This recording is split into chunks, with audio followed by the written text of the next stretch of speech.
Tenemos invitado a Marco Aurelio Rosselli. Él es historiador, docente, director del Instituto Superior Dr. Arturo Jauretche. ¿Qué tal, Marco? Javier Perpinián y Alberto Froilán, te damos la bienvenida a Bienarte aquí en Radio MEP. ¿Cómo va? ¿Qué tal? Buenas tardes, ¿cómo andan ustedes? Y bueno, gracias por el llamado y aquí estamos a disposición para charlar sobre un tema que realmente siempre es tan atrapante como el peronismo, ¿no? Sí, sobre todo en esta época de confusiones. Bueno, sí. A ver, pero déjame, antes de que entremos en este tema, yo decía del instituto, contanos así brevemente un poquito el instituto que vos dirigís. Es un instituto de formación docente, ¿no? Que se encuentra en Merlo. ¿Cuáles son las actividades que realizan específicamente? Bueno, el Instituto Arturo Jauretche surge en el año 2003 como iniciativa de un grupo de docentes que veníamos de la década del 90 con muchas preocupaciones por la ley federal de educación de aquella época, del gobierno de Menem y demás, que habían hecho un vaciamiento que tenía que ver con la currícula en el área de historia. Estoy hablando de la provincia de Buenos Aires. Y ante ese escenario nos juntamos un grupo de profesores, fundamentalmente de historia, de aquí de Merlo, en la provincia de Buenos Aires, y dimos forma al Instituto Superior Dr. Arturo Jauretche, un profesorado en historia. En este profesorado formamos 60 profesores con título de validez nacional y además tenemos una editorial y bueno, y todo lo que tiene que ver con cursos de perfeccionamiento, cursos que apuntan fundamentalmente a la formación de cuadros intelectuales dentro del movimiento nacional. En los últimos años, desde el año 19 a la fecha, estamos trabajando fuertemente en el tema de la investigación histórica. Hemos producido algunas investigaciones, por ejemplo, un libro sobre la historia de los trabajadores refineros de maíz de Varadero, ¿sí? Que llevamos adelante. Ahí te perdimos. A ver. No, decía ahí está. Decía que hicimos un trabajo de investigación que nos llevó casi un año sobre los trabajadores refineros de maíz de Varadero y luego lo convertimos en libro. Actualmente el Instituto Superior Dr. Arturo Jauretche se dedica fundamentalmente a la investigación histórica. Y después tenemos una editorial donde se ha publicado más de 150 libros. Allí hemos publicado 6 o 7 obras de Norberto Galazo, reeditamos a Perón, a Evita, a John William Cook, a León Pomer, a José María Rosa, a Pablo José Hernández, y gente que no son consagrados o conocidos, que le dimos de alguna manera la oportunidad de que produzcan sus primeros libros. Eso, y otra labor que hacemos es todos los años entregamos un premio, que justamente ahora el miércoles que viene a las 18 horas en la Casa de la Provincia de Buenos Aires vamos a hacer entrega de la 21ª edición de los premios Arturo Jauretche a la Cultura, que es un premio que se entrega a hombres y mujeres del campo nacional y popular. Así que estamos... Justo el 13 de noviembre, que es el natalicio, ¿verdad? De Arturo. Es así. Lo que pasa es que el día del pensador nacional, del pensamiento nacional, digamos. Claro, porque el 13 de noviembre, el nacimiento de Arturo Jauretche, ¿sí? Hay una ley nacional, ¿sí? Que establece que el 13 de noviembre es el día del pensamiento nacional en reconocimiento por el nacimiento de Arturo Martín Jauretche en 1901 en Lincoln, en la provincia de Buenos Aires. Esa es una ley que tiene vigencia y que es una ley nacional, pero bueno, la mayoría de las escuelas no se conoce mucho quién es Jauretche, y entonces cuando había este tipo de fecha me convocaban para decir unas palabras, hablar de Jaureche. Bueno, el 13 de noviembre es por eso que nosotros hacemos entrega de este galardón, que consiste en una estatuilla de Arturo Jaureche, 4,5 kilos en bronce, ¿sí? Y después, si hay algún espacio, le leo quiénes van a ser los galardonados del 13 de noviembre. Eso, a ver, ¿nos podés adelantar? Está buenísimo. Sí, los tengo. A ver. Son Ariel Sher, Ajá. ¿sí? Labor literaria José Cherkassky, que ustedes seguramente, los más jóvenes por ahí no lo conocerán, pero él era el que escribe o el que escribía con Piero. ¿Se acuerda que las canciones decían Piero y José? Por ejemplo, Mi Viejo es escrito, y si ustedes se fijaban o se fijan, las canciones dicen Piero y José. José es José Cherkassky. Aldo Leiva, que es un diputado nacional de la provincia del Chaco y es combatiente de Malvinas, un hombre del peronismo muy importante de la provincia del Chaco. Mariana Ruti, que es una cineasta. Diego Brancatelli, la actriz Luisa Culioc, Yamila Cafrune, Juan Martín Ramos Padilla, Cristina Álvarez Rodríguez. Y además, nosotros siempre entregamos un premio, un galardón al movimiento obrero organizado, y en este caso hemos decidido entregarle un premio a la Asociación de Pilotos de Líneas Aéreas por la resistencia que viene llevando adelante contra los embates del gobierno nacional. Entonces, 13 de noviembre, 18 horas, la entrada es gratuita y libre. Lo que sí, aquellos que quieran venir, que vengan un ratito antes. Esto para es que en puedan Merlo. acompañar. ¿En Merlo? ¿En Merlo es? No, esto es en la Casa de la Provincia de Buenos Aires, Callao 237. Sí, ahí está. Sí. Bueno, está hecha la invitación. Bueno, te traigo a esta época en que nos gobiernan los profetas del odio. A ver, hay una pregunta recurrente que nos venimos haciendo nosotros a lo largo ya de varios programas, es si esta época del peronismo, en esta época se está viviendo la crisis más profunda del peronismo. No sé cómo lo ves vos, ya pero ahí como historiador, ¿no? Haciendo un repaso por la historia del peronismo, si esta época actual es la crisis más profunda.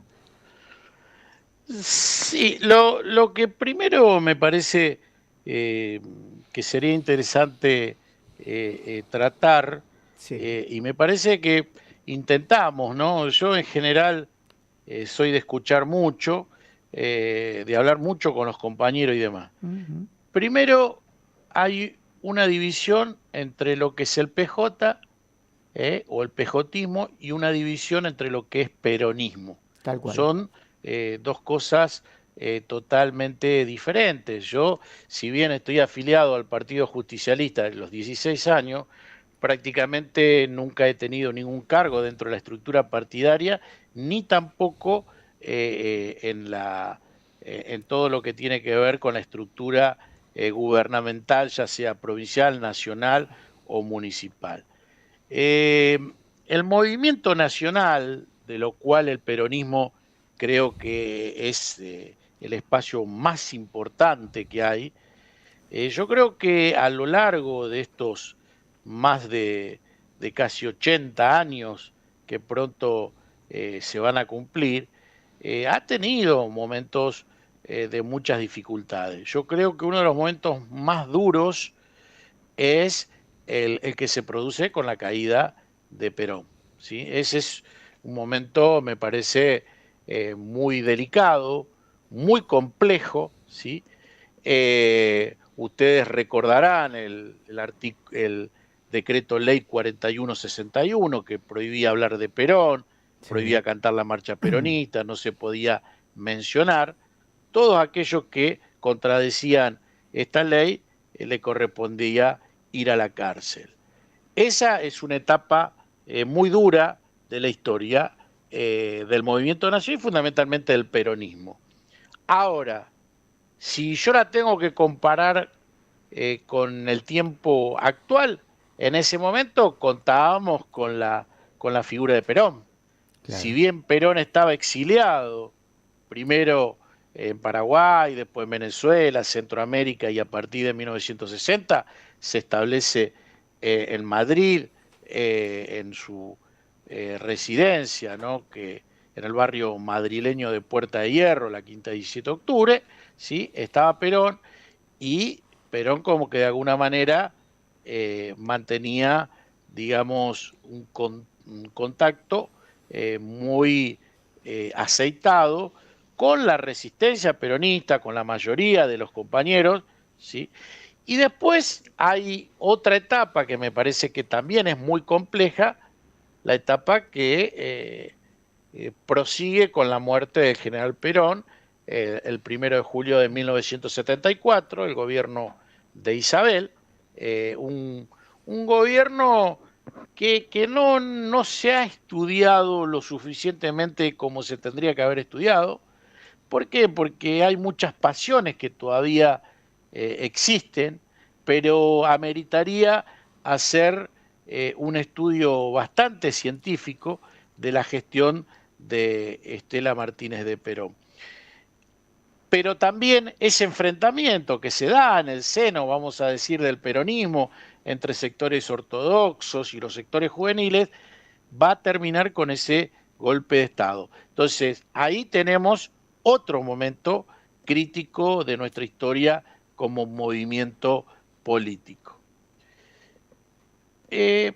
Más recientemente me parece que podríamos hablar no tanto con la virulencia que se está dando actualmente, pero por ejemplo con la derrota de 1983, cuando Luder es derrotado por Alfonsín, ahí también se produce una crisis muy importante porque no encontrábamos el liderazgo de aquel que lleve adelante las ideas del peronismo. Y ahí surgió algo interesante que a mí me parece que la historia nos tiene que servir para no cometer los errores del pasado. Me refiero, por ejemplo, a las elecciones que se dieron en julio de 1988, donde el gobernador de la provincia de Buenos Aires se enfrenta con el gobernador de la provincia de La Rioja, y en esa interna, que todos estaban convencidos que ganaba Cafiero, gana Carlos Menem. Y ahí surge ese liderazgo de Menem dentro de las estructuras, ¿sí? Que nos lleva a un neoliberalismo, un hombre que llega por el voto peronista, que llega con la revolución productiva, el salariazo, y después, cuando está en la gestión, hace todo lo contrario. Y bueno, y el momento actual. Lo de la etapa radical creo que no es tan grave como la actual, porque hoy vemos que este gobierno de Milei es un gobierno bastante singular, violento, es un gobierno que no respeta ninguna de las instituciones de gobierno. Es muy curioso cómo él se maneja, el lenguaje que utiliza, ¿no? Porque digo, entiendo que un presidente tiene que tener ciertas características que hacen a la investidura en la cual representa. Y lo que vemos es un ataque sistemático a la única estructura que está en pie, que tambalea por momentos, que tiene posiciones bastante complicadas, ¿no? Digo, el movimiento obrero organizado. Hoy los únicos que están de pie hasta ahora es el movimiento obrero organizado, con un montón, una gran cantidad de cuestionamientos que nosotros hacemos, Claro. ¿sí? Porque hay posiciones que no nos gustan, Claro. hay otras que sí, porque bueno, porque yo a veces le explico a los compañeros y demás, si la gente vota mal, el movimiento obrero tiene que salir a la calle y reclamar por todos aquellos que votaron otra cosa. Digo, está bien, hay ataques arteros y sistemáticos a diferentes organizaciones sindicales. Bueno, eso es una complicación y ahí el movimiento obrero, pero como pasa siempre, hay algunos que sacan ventaja, hay otros que negocian, hay otros que tienen determinadas... Y eso hace que el movimiento obrero entre en un cono de sombras y que se complique esa unidad monolítica que tiene la CGT y que logra de alguna manera empezar a erosionar el poder que tiene Javier Milei en contra de las organizaciones sindicales. Yo creo que de los últimos años, me parece, si tomamos de la democracia a la actualidad, a mí me parece que el peronismo está en uno de los momentos más graves de su historia de los últimos 40 años. Yo creo que la violencia y la agresividad que tiene el gobierno de Milei nunca en años de democracia se había podido observar o visualizar este tipo de trato con el peronismo, con el movimiento obrero organizado, con el campo nacional y popular. Lo que pasa es que también es tan grave la situación y algunos sectores reclaman no medidas, sino respuestas urgentes, que me imagino que tampoco dan los tiempos para poder reorganizarse otra vez, volver a encolumnar detrás de un líder o de una idea. Lo veo ya tan irremediable el daño que está haciendo Milei en su gobierno, que o sea, las respuestas tienen que ser ya. Y bueno, a veces tiene su tiempo de maduración también, ¿no? No, por supuesto, por supuesto. El campo nacional y popular, dentro donde vuelvo a insistir, digamos, dentro de ese gran río que es el campo nacional, el caudal más importante es el peronismo. El peronismo cuando pierde el manejo de la cosa pública, ahí entra en graves dificultades. Entonces, da la sensación que desde el peronismo me parece que ha llegado un momento donde hay que democratizar las instituciones partidarias. Digo, por ejemplo, el Partido Justicialista. Y yo creo que me parece que tendrían que haber habido 2 o 3 listas y que se vote. Entonces... ¿Y por qué no se da eso? ¿Por qué en muchísimos años el PJ no puede tener, como decís vos, elecciones, no puede democratizarse? Porque la verdad que... Porque lo que pasa es que cuando hay inseguridades y cuando las cosas por ahí no se manejan de la mejor manera, y además toman la experiencia del 88. O sea, si nosotros, el 90% de los que votamos en el año, yo cuando voté en el 88, yo tenía 18 años, 19. No, yo trabajé en Merlo, acá en Merlo estaba el intendente que era de la Renovación, y yo trabajé para Federalismo y Liberación, que era la línea de Menem. Nosotros éramos un puñado, éramos 2 o 3 en el lugar donde yo vivía, salíamos, y las caravanas de la Renovación eran aproximadamente 30, 40 coches, y además tenían todo el aparato local y el aparato provincial. Y Menem, lo único que tenía el carisma y bueno, y su gestión en la provincia de La Rioja. Pero gana la provincia de Buenos Aires, Menem, en esa elección. En esa elección gana en la interna la provincia de Buenos Aires. Sí, la gana Menem. No, y además gana. Teniendo la Cafiero, la gana Menem. Sí, no, porque Cafiero ganó la capital. Claro, lo que pasa es que la estructura en ese momento, y yo creo que a partir de ahí ellos dijeron no, porque si nosotros damos elecciones, por ahí perdemos el control político que tenemos. Entonces, nadie te quiere dar elecciones dentro de las estructuras del Partido Justicialista.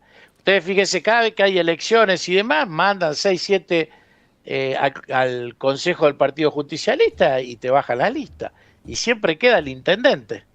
Pero no es de ahora, esto es histórico. El que maneja el partido no te quiere dar elecciones. ¿Y quién maneja el partido hoy?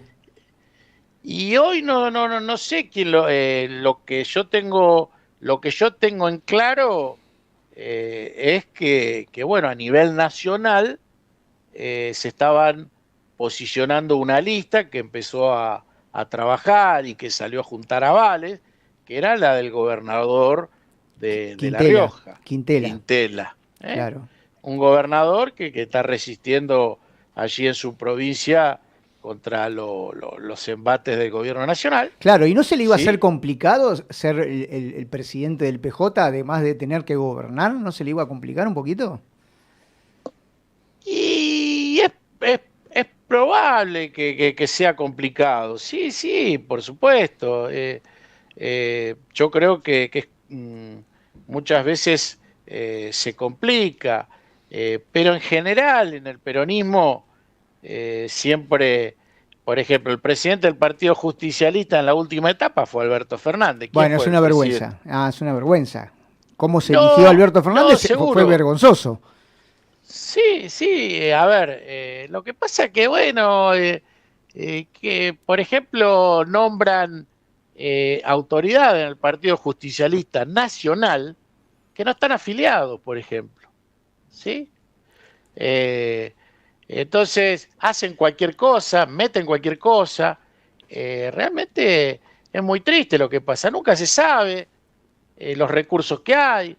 Digo, si nosotros en una época la carta del Partido Justicialista decía que el 5% de los salarios que cobran todos aquellos que están afiliados tiene que ir al Consejo del Partido Justicialista. Entonces se supone que el Partido Justicialista tiene una cantidad de diputados, de funcionarios a lo largo y ancho del país. Ahora, nosotros no vemos que hagan algo desde el Partido Justicialista, a nivel nacional, a nivel provincial y a nivel municipal. No vemos que se pelean por un partido en el cual le gustan tener el control para que nadie tenga posibilidad de armar lista y salir a disputar los cargos electorales a partir de un acto eleccionario. Pero bueno, y en la provincia de Buenos Aires se da algo rarísimo, que el gobernador no es el presidente del Partido Justicialista. A ver. Pero está bien, ¿por qué? ¿Pero por qué debería ser el presidente? Me parece bien. No. Me parece bien que yo no lo sea. Digo, no, pero yo digo lo que no es lo en que contra del siempre. gobernador. A mí lo que me parece mal es que lo estén limando al gobernador como lo están limando. ¿No? Esto de acusarlo de traidor y estas cosas. Bueno, pero ese es otro tema. Yo lo que digo que generalmente. Yo no lo puedo entender. No, pero está bien. Pero generalmente, siempre, por ejemplo, el gobernador de la provincia de Buenos Aires siempre manejó el Partido Justicialista. A nivel nacional, el presidente siempre estuvo a cargo del Partido Justicialista. A nivel local, los intendentes manejan el Partido Justicialista. Es discutible, yo no sé si, porque no podemos utilizar, a ver, Kicillof, digo. Sí. Si por ahí Kicillof, yo, por ejemplo, yo hablo de Perón y de Evita y me emociono. ¿Sí? Yo empiezo a hablar de Perón y Evita y se me empiezan a caer las lágrimas y se me quiebra la voz. Ahora, capaz que el gobernador no le pasa lo mismo, no siente lo mismo y no le interesa al Partido Justicialista. Y esto lo digo a nivel nacional, provincial o municipal. Entonces, si al gobernador no le interesa al partido, me parece bárbaro que no sea, yo te digo lo que pasa en general dentro de la historia del Partido Justicialista. Ahora, que esté bien o que está mal es discutible, porque por ahí el gobernador dice, mira, la verdad que yo no me siento identificado, yo no puedo estar, a ver, primero, capaz que el gobernador de la provincia de Buenos Aires no es afiliado al Partido Justicialista, ¿sí? Y bueno, bueno, pero él dice que es peronista. Está bien, pero yo digo, está bien, yo no digo que...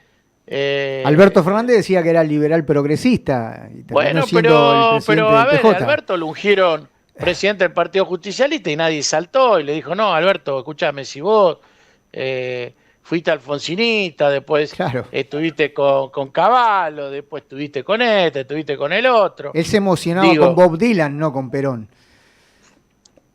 Sí, y después nosotros tenemos dentro de nuestra estructura gente que por ahí se emociona con Salvador Allende, con el Che Guevara, y me parece que está bien, porque después yo siempre utilizo un concepto que utilizaba el general, que decía, al rengo hay que dejarlo caminar para ver de qué lado cojea. Tal cual. Entonces, yo me puedo llenar la boca hablando de peronismo, puedo tener en mi casa pósters de Perón, de Evita, de los máximos exponentes del peronismo, y después puedo ser un canalla políticamente hablando, como pasa a algunos funcionarios que se llenan la boca hablando de peronismo y después tienen al personal que trabaja en la casa el negro, que no le pagan esto, que negrean a los compañeros, que maltratan, que parecen...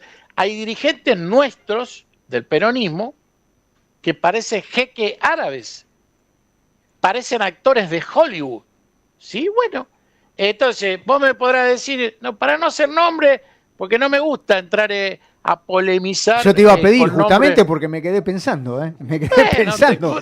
Yo te iba a pedir los nombres. Te digo uno. A ver. Por ejemplo, el intendente de Loma de Zamora, ¿sí? El que era intendente de Loma de Zamora. El que era. El que era. ¿Sí? El del yate, sí. Bueno, a ver. Claro. Digo. El que le querían imponer a Kicillof. Exactamente. Yo tengo un dato que, por eso que a veces hablan, que por ejemplo tiene casi 100 millones de dólares. ¿Me escucharon? ¿De dónde la sacó? Y entonces yo me puse a investigar. Ahora no voy a poder ir nunca a Loma de Zamora, ustedes son malos, pero ustedes saben... Vos te metiste en esto, Acercate un poquito a la cámara que no se te ve bien. Acercate un poquito a la cámara, por favor. No, pero digo, ahí. A ver, y si va a Loma de Zamora, yo hoy justamente pasé por Loma de Zamora, y le digo que Loma de Zamora está prolija, que la gente lo quiere mucho, ¿sí? Que tiene una muy buena gestión, ¿sí? Bueno, y tiene, y bueno, pero como él, a ver, hay muchos como él que se han enriquecido con la política, ¿sí? Y eso es lo que a mí me distancia, ¿sí? De algunos dirigentes, ¿sí? Yo generalmente estoy donde me gusta estar, pero la política se profesionalizó a partir del año 88, 89, la política y la militancia política se transformó en lo que era una militancia, que uno lo hacía por su compromiso. Yo trabajaba y después militábamos. Claro. ¿Sí? A partir del, yo le diría año 87, por ahí, la política se profesionalizó. Entonces, ya no hay más militantes, entonces hay empleados y utilizan el erario público, entonces yo te consigo trabajo o vos me militas para mí. Ahora, con la diferencia que vos cuando te enojaste conmigo te vas, ¿sí? Y no hay posibilidad de indemnización, ¿sí? ¿Por qué? Porque vos te fuiste, porque o te bajo el contrato. Pero no es a todos los niveles, no es a todos los niveles eso, porque yo he militado bastante y la verdad que yo no viví eso. No es ¿De la profesionalización de la política? Sí. Y yo lo veo en todos lados eso. O sea, yo puedo contar mi experiencia. Mira, no, está bien. Yo, por ejemplo, otro día le decía, asume el gobernador de la provincia de Buenos Aires a las 10 de la mañana. Entonces van todos los micros cargados de gente a aplaudir al gobernador. Entonces yo le pregunto, le digo, pero pregunto yo, ¿no? ¿Pero esa gente no tiene que trabajar? Digo, porque van los micros cargados, con bandera, todo.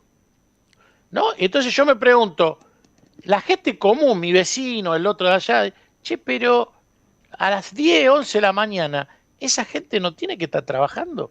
Claro, quizás son empleados públicos o son empleados de la municipalidad y entonces los lleva. Pero digo, por eso el acto que hicieron la última vez me parece que estuvo bueno el gobernador. Lo hizo a las 17, 18 horas, no sé si fue por ahí por Ensenada Sí. y demás. En el kilómetro cero, en el kilómetro cero del peronismo. Exactamente, lo hicieron en Berisso. Claro. En Berisso. Y entonces está bueno eso, porque una cosa es la que hablamos nosotros entre compañeros, hacemos, y otra cosa es lo que ve la gente que está afuera. Entonces, si ve que vos sos un jeque árabe y que manejás con una cantidad de dinero y ostentás, y la gente dice, pero estos son peronistas.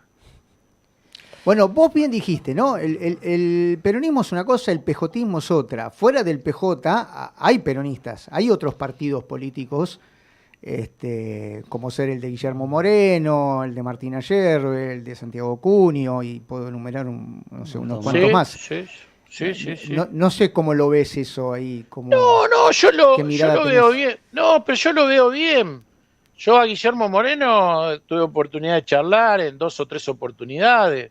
Yo se lo dije personalmente que yo con él aprendía mucho. Es muy didáctico y es un hombre que sabe mucho. Un hombre que tiene, o sea, él llega a la política, ¿sí? Y él trabajó toda su vida. Uh-huh. Él no es que vivió toda la vida de la política, ¿me explico? Claro. No, por supuesto, sí. Porque la mayoría, si nosotros por ejemplo hablamos desde Néstor Kirchner o hablamos de qué sé yo, de tal dirigente, ellos siempre vivieron de la política, ¿sí o no? No sé si siempre. Hubo una época en la que no podían vivir de la política. No, pero por ejemplo, si nosotros tomamos del año 83 a la fecha, ¿sí? Ocupan un cargo de intendente, claro. Después un cargo de gobernador, después son diputados, ¿y eso está mal? Senadores. ¿Pero está mal? No digo que está mal. Yo lo que digo es que vos tenés que, o sea, vos tenés que militar como milito yo, ¿sí? O como militan ustedes, o como militan, pero también tenés que tener otra fuente de ingreso laboral, ¿sí? O sea, tenés que tener un medio lícito de vida, me parece. O sea, yo entiendo que la militancia tiene que tener, no podés vivir de la diputación, no podés vivir, ellos son abogados, la mayoría que están en la política, quizás tienen un estudio jurídico muy importante, en el cual yo soy profesor universitario y además profesor en la provincia de Buenos Aires. Yo me jubilé en provincia de Buenos Aires, sigo trabajando en la universidad, sigo dando clases, pero yo nunca tuve un cargo en la estructura. No digo que esté mal, ni digo que esté bien. Uh-huh. Lo que yo digo es que hay una cantidad de funcionarios, y son muchos, ¿sí?, que salen de un lado y entran en otro, y son políticos profesionales, ¿sí? Digo, y además, y ustedes pueden observar, porque uno puede decir, no, lo que pasa, vamos a suponer, te pongo un ejemplo, Scioli, ¿sí? Daniel Scioli militaba en Capital, después lo pusieron de gobernador de la provincia de Buenos Aires, estuvo en la gestión, después, bueno, fue candidato a presidente, perdió, y bueno, y ahora está. ¿Él es un político profesional o no? Así parece. ¿Qué opinan ustedes? ¿Vive la política o no? Parecería, pero bueno. Pero, por ejemplo, Guillermo Moreno, yo puedo dar fe que Guillermo Moreno, él vive yo también de su trabajo. Sí. Del mayoreo, él tiene. Él ahí en San Martín. En San Martín. Y él viene a la política. Sí, además de que tiene una consultora, de economía. Sí, también tiene una consultora. Y después Martín Ayerbe Yo lo conocí personalmente, charlamos, me parece que las ideas que tiene él son buenas, me parece que es un muchacho valioso y a mí me gustaría que todos esos compañeros tuvieran posibilidad de participar dentro de este espacio del peronismo. Me parece que hay que juntarlo a todos, ¿sí? Y hay que reconstruir el tejido de este movimiento nacional, ¿sí? Me decías Guillermo Moreno, me decías Martina Yerbe, está haciendo un gran trabajo. Nosotros editamos el instituto en el marco de los 50 años de la Constitución, de los 50 años de la muerte de General Perón. Nosotros editamos el modelo argentino para el proyecto nacional en el marco, ¿sí?, de los 50 años de la muerte de Perón y de los 50 años de ese 1 de mayo, donde Perón pone en conocimiento de la totalidad de nuestro país, y no solo el peronismo, sino todo, acá, bueno, este es otro, ¿sí?, que editamos también. Ajá. Y le quiero comentar, sí. Este es La fuerza es el derecho de las bestias, sí. ¿Sí?, de Perón, que este lo editamos, salió hace 15 días. Tiene el prólogo de Aldo Leiva, ¿no? Tiene prólogo del diputado nacional Aldo Leiva, sí, del veterano de guerra de Malvinas, y además fue intendente de San Martín, en el Chaco, una localidad que está a 130 kilómetros, sí, al norte de Resistencia. Él prologó este libro. Y yo le comento algo, el Instituto Jauretche, mire, no tiene ni aporte municipal, ni provincial, ni nacional. Lo hacemos con el esfuerzo y la militancia de todos los compañeros. Nosotros nunca le quisimos pedir nada al intendente de Merlo. Claro. Bueno, Marco, para ir cerrando ya la charla tan interesante que hemos tenido, un poco ya lo estuviste explicando, pero ¿cómo se reconstruye todo esto, ¿no? Más allá de convocar a los diferentes sectores, ¿qué se debería hacer para, bueno, por lo menos como primer paso el año que viene, enfrentar las elecciones legislativas? Sí, yo creo que primero hay que hacer una autocrítica, ¿sí? Nosotros nos tenemos que juntar en un espacio cerrado y decirnos las cosas, ver cuáles fueron los errores, ¿sí? ¿Qué errores tuvimos? Y tuvimos errores que no brindamos soluciones a los problemas cotidianos de la sociedad, ¿sí? Por ejemplo, en el conurbano, que cuando hablamos con los progresistas ponen los pelos de punta, ¿no? El tema de la cuestión de seguridad, yo no soy un hombre que está militando el gatillo fácil, nada que ver, al contrario. Yo estoy en las antípodas de ese pensamiento, pero nosotros lo que tenemos que hacer es ver cuáles son la problemática y con los más lúcidos que tenemos a ver qué solución le podemos brindar. Entonces tenemos que solucionar y tenemos que llegar a los lugares. Nosotros tenemos 5 o 6 millones de personas que están afuera de todo y que le tenemos que dar respuesta. Entonces, ¿cuáles fueron los errores? Bueno, no se le dio respuesta a esos 5 o 6 millones de personas que están afuera. Yo, por ejemplo, tengo a la vuelta de mi casa una feria que el año pasado había 1.200 feriantes y ahora hay 5.000. ¿Sí? Se profundizó. Bueno, hay que darle eso. Y democraticemos. Y que, por ejemplo, en el año 2003, ¿qué pasó? El año 2003, ¿sí?, hubo 3 candidatos. Menem, Rodríguez Sá, que había estado en la presidencia, y Néstor. ¿Sí? Y ahí la sociedad salió, votó, y yo había votado a Rodríguez Sá, que me parecía el hombre que después, cuando se produce que se iba a dar el balotaje, me quiero morir cuando le dice yo voy a apoyar a Menem. Claro, bueno, pero después Néstor Kirchner reconstruye desde el poder. Y ahora no estaría ocurriendo eso. Tenemos que reconstruir desde abajo. Y es muy difícil concretar esto, que vos decís, donde hay que sentarse, hacer una autocrítica. Y la verdad que me parece que hoy por hoy los dirigentes no están en esa. Me parece que se está complicando bastante. No, pero te decía, Néstor, lo importante es que hubo elecciones de 3 candidatos que aportaba el peronismo, sí, vamos a decir. Hubo 3 candidatos y Néstor llegó Y bueno, y nosotros tenemos que a ver qué candidatos surgen, y yo creo que a la brevedad vamos a recuperar el poder. Ahora, si vamos a recuperar el poder para ser como Alberto Fernández, que tuvo 4 años, debut y despedida, muchachos, no sirve eso. Tenemos Igual, que tener un proyecto. a ver, vos que sos historiador, decime cómo se lo va a recordar a Alberto Fernández, porque como hemos dicho varias veces acá, no se lo puede medir con la misma vara que a los demás, por las situaciones que atravesó, que ya sabemos, Yo ¿no? no, sí, La está bien, pero pandemia, yo, la sequía récord, o sea, por estas cuestiones, más allá de lo tibio y de un montón de otras cuestiones que Incluso hizo están saltando mal. ahora. Sí. Que están saltando No, ahora. Bueno. Más allá de eso, ¿cómo pero se lo va a recordar? no, pero yo no le tengo, yo fui crítico de él, las cosas que no me gustaban se las decía. A mí lo que me parece que sucedió, si él hubiese, cuando salió de la pandemia, que la pandemia la manejó perfectamente, Ujú. lo que hizo, lo que pasa es que lamentablemente en nuestro país no se valora lo que hizo en la pandemia. Y después lo que no pudo controlar fue la escalada inflacionaria. Y ahí se pulverizaron los salarios y ahí estuvo. Que si Alberto hubiese logrado equilibrar las variables macroeconómicas, yo creo que él hasta podría haber sido reelecto de nuevo.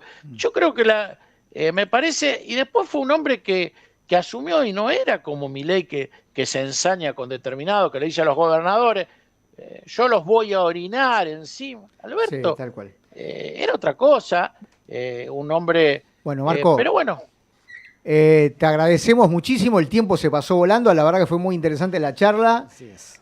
así que agradecemos el tiempo que te tomaste para hablar con nosotros, ojalá algún día podamos continuar con esto y ver qué pasa de ahora en adelante. le agradezco mucho el espacio, el tiempo y bueno, quedo a disposición para cuando ustedes crean conveniente me pegan un llamadito. Así que, y además felicito a ustedes por la iniciativa de llevar adelante un programa de estas características y a todos los oyentes también. Muchísimas gracias. Bueno, Abrazo fraterno para los dos. gracias, adiós. Bueno, así pasó por Binarte aquí en Radio MEP, Marco Aurelio Rosselli, director del Instituto Superior Doctor Arturo Jaureche.